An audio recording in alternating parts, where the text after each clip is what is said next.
यो lotion use गरेर म आज मेरो कपाल कर्ली गर्दैछु। मेरो कपाल चाहिँ चिप्लो टाइपको भएर चाहिँ स्ट्रेट चाहिँ केही युज नगर्दा नि मजाले बस्छ, तर कर्ली चाहिँ एकदमै गाह्रो हुन्छ कि मेरो कपाललाई।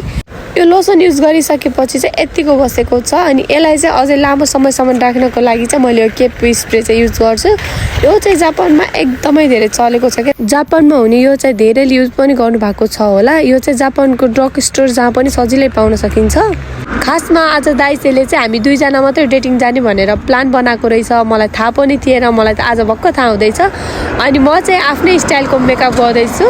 अनि कति भयो थियो, लगभग 2-2.5 वर्षै भएको थियो एकअर्कासँग टाइम स्पेन्ड गर्न नपाएको।